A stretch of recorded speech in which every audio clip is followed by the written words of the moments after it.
BSF এর কাঁটা তারের বেড়া দেয়া নিয়ে উত্তেজনা বিরাজ করছে চাঁপাইনবাবগঞ্জ সীমান্তে। ৩ দিন ধরে চলছে বিজিবি বিএসএফ উত্তেজনা। অভিযোগ, নো ম্যানস ল্যান্ডে স্থাপনা নির্মাণ ঘিরে তৈরি হয়েছে এমন পরিস্থিতি। আর এ নিয়ে দুদফা পতাকা বৈঠক হলেও কোনো সমাধান হয়নি। ফলে সতর্ক অবস্থানে রয়েছে উভয় দেশের সীমান্ত বাহিনী।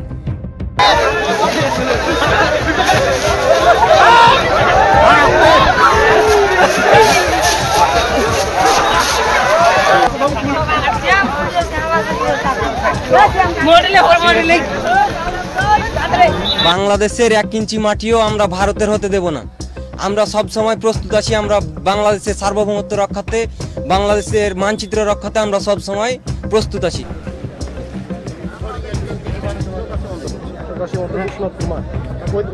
এখানে তারা বিগত দিনে 150 গজের ভিতরে একটা রাস্তা নির্মাণ করেছিল। বিগত দিনে আমাদের বাংলাদেশ সরকার এর প্রতিবাদ জানায়নি। এখন তারা কাঁটা তার দিতে চাচ্ছে 150 গজের ভিতরে। এটার আমরা প্রতিবাদ জানিয়েছি। আমাদের এখানে সকল কৃষক আছে, সবাই আমরা প্রতিবাদ জানিয়েছি। আমরা চাই তারা আন্তর্জাতিক নিয়ম অনুযায়ী কাজটা করুক।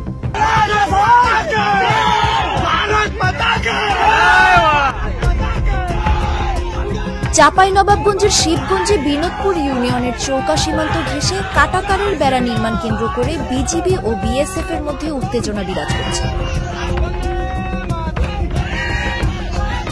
খেলা শুরু হয়ে গেছে।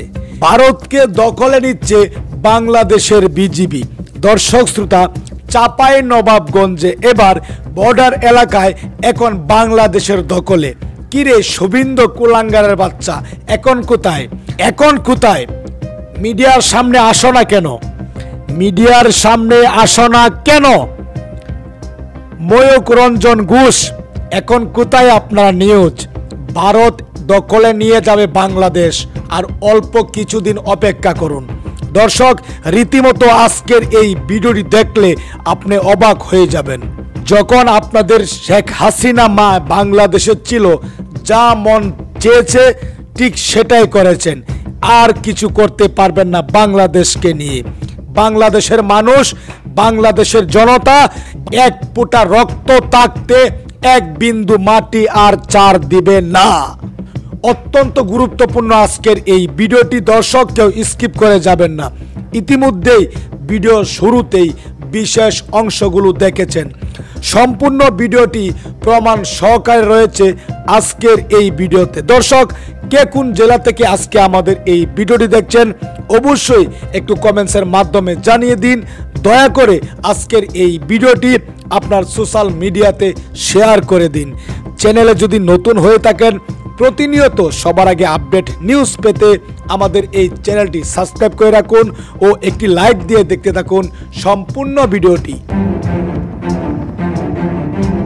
54 বছর ধরে দেশের একটি নদী এবং সংলগ্ন চর দখলে ছিল ভারতের, অথচ এটি বাংলাদেশের ভূমি, যা উদ্ধারে নেওয়া হয়নি কোনো পদক্ষেপ। অবশেষে সেই কাজটি করে দেখালো বাংলাদেশের সীমান্ত রক্ষী বাহিনী।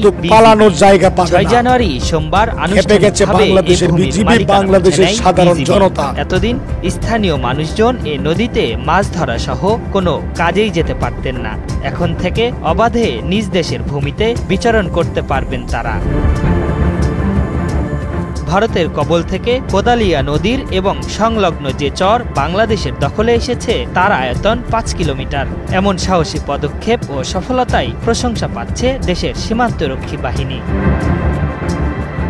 জানা গেছে, স্বাধীনতার পর ঝিনাইদহের মহেশপুর উপজেলার ভারত সীমান্তবর্তী কোদালিয়া নদী পারের মানুষ নিজেদের প্রয়োজনে দেশের আরো অভ্যন্তরে বসবাস শুরু করেন। পরে ওই অংশটুকু ভারতের বিএসএফ দখল করে নেয় এবং সেখানে আধিপত্য বিস্তার করে। ফলে কৃষকরা চাষাবাদ ও নদীতে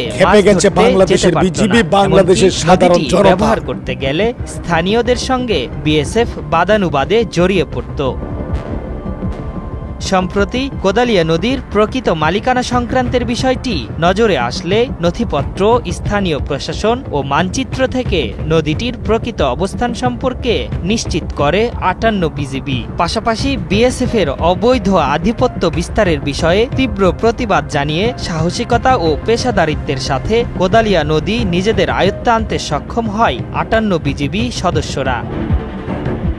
কোদালিয়া নদীতে আধিপত্য এবং অধিকার উদ্ধারের বিষয়টি নিশ্চিত করে স্থানীয়দের ধন্যবাদ জানান মহেশপুর 58 ব্যাটালিয়ন বিজিবির অধিনায়ক লেফটেন্যান্ট কর্নেল পালানোর জায়গা পাবে না। যেটা হতো যে বাংলাদেশে খেপে গেছে বাংলাদেশের বিজিবি, বাংলাদেশের সাধারণ জনতা। তখন আমাদের প্রতিপক্ষ কর্তৃক তারা বাধাপ্রাপ্ত হতো, যেটা গত কিছুদিন ধরে আমরা এটাকে উতরিয়ে এসেছি। বর্তমানে এই নদীটা যেহেতু বাংলাদেশের সীমান্তের অন্তর্ভুক্ত, এখন এই নদীতে পুরো আধিপত্য এবং নদীর পুরো অধিকার যেটা সেটা আমরা প্রতিষ্ঠা করেছি এবং বর্তমানে আমাদের প্রতিপক্ষ কর্তৃক আমাদের যারা স্থানীয় জনগণ আছে তারা কোনো রকমের বাধার সম্মুখীন হচ্ছেন না। বর্তমানে বিজিবির পক্ষ থেকে প্রয়োজনীয় জনবল বৃদ্ধির পাশাপাশি নদীতে যন্ত্রচালিত বোট এবং নদীর পাড়ে দ্রুত টহলের জন্য অল টেরেইন ভেহিকেল এটিভি মোতায়েন করা হয়েছে। আশরাফুল ইসলাম, ৭১। ভারত কিন্তু পালানোর জায়গা পাবে না। খেপে গেছে বাংলাদেশের বিজিবি, বাংলাদেশের সাধারণ জনতা। আপনারা জানেন আমাদের চৌকা বিওপির 177 মেইন পিলারের 2S এখানে 1200 গজের মতো সীমান্তের কাঁটাতারে বেড়া নাই। তো ভারতের অভ্যন্তরে আনুমানিক 100 গজ ভিতরে ভারতের বিএসএফ তারা কাঁটাতারে বেড়া করার জন্য গর্ত করছিল। তো আমরা গর্ত করা দেখে আমরা সাথে সাথে বিএসএফ বিজিবির পক্ষ থেকে তীব্র প্রতিবাদ জানাই এবং গতকালকে তারা কাজটা বন্ধ রেখেছিল।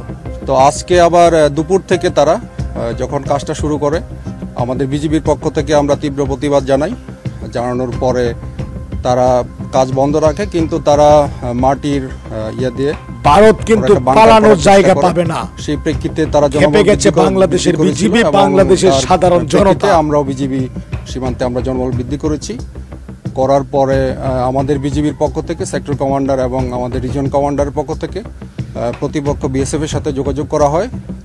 তো এই ক্ষেত্রে যখন আমাদের দুই বাহিনী যখন আমাদের জনবল বৃদ্ধি করা হয়, তো সেই ক্ষেত্রে তখন আমাদের দুই দেশের বাংলাদেশি নাগরিক এবং ভারতীয় নাগরিক তারাও সীমান্তে জড়ো হয়। তো সেই প্রেক্ষিতে আমরা জনগণকে বুঝিয়ে সীমান্ত এলাকা থেকে তাদেরকে সরিয়ে দিয়েছি। বর্তমানে সীমান্ত পরিস্থিতি স্বাভাবিক। তো এখন ওরা কাজ বন্ধ রেখেছে। তো ফার্দার আমরা ফিউচারে দেখি, আমরা সীমান্তে আমরা পর্যবেক্ষণ করছি। আমাদের ডিউটি 24 আওয়ার্স চলছে। সেই ক্ষেত্রে আমরা ফার্দার ভবিষ্যতে ওরা কি করে আমরা পর্যবেক্ষণ করছি। নোম্যান্স ল্যান্ড পুরোটাই আমাদের বিজিবি পালানোর জায়গা পাবে না। নোম্যান্স ল্যান্ড থেকে বাংলাদেশের বিজিবি, বাংলাদেশের সাধারণ জনতা। তো এইটা 2016 সালে তাদেরকে একটা পরিদর্শন করা হয়েছে, তারপরে আর তাদেরকে বিএসএফকে পারমিশন দেওয়া হয় নাই। সেই যদি পারমিশন দেওয়া হলেও নিয়ম হচ্ছে বিজিবি এবং বিএসএফ দুই পক্ষেরই প্রতিনিধি থাকবে, সেখানে ইন্সপেকশন হবে কাটাতার করতে হলে। তারপর মানে যে কোনো কনস্ট্রাকশন করতে হলে কাটাতারে বেড়া বা ওখানে ঢালাই কাজ অন্য কোনো কনস্ট্রাকশন করতে হলে দুই পক্ষের সম্মতির প্রয়োজন আছে। তো সেই ক্ষেত্রে আমাদের পয়েন্টটা আমাদের ঊর্ধ্বতন কর্তৃপক্ষকে জানিয়েছি। আমাদের ঊর্ধ্বতন কর্তৃপক্ষ বিএসএফ কর্তৃপক্ষের সাথে যোগাযোগ চলমান রয়েছে।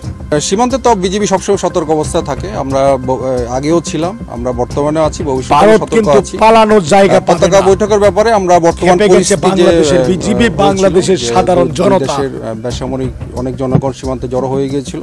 আমরা আপাতত পরিস্থিতিটা আমাদের নিয়ন্ত্রণে রয়েছে। আমাদের বাংলাদেশি জনগণকে বুঝিয়ে তারা তাদের নিরাপদ স্থানে চলে গিয়েছে এবং বিএসএফ এর পক্ষ থেকেও ভারতীয় নাগরিককে ভিতরে এটার আমরা প্রতিবাদ জানিয়েছি। আমাদের এখানে সকল কৃষক আছে, সবাই আমরা প্রতিবাদ জানিয়েছি। আমরা চাই তারা আন্তর্জাতিক নিয়ম অনুযায়ী কাজটা করুক। তারা তো নিয়ম ভঙ্গ করছে, এটা আমরা হতে দেব না। বাংলাদেশের লোকজনকে কখনোই হতে দেব না।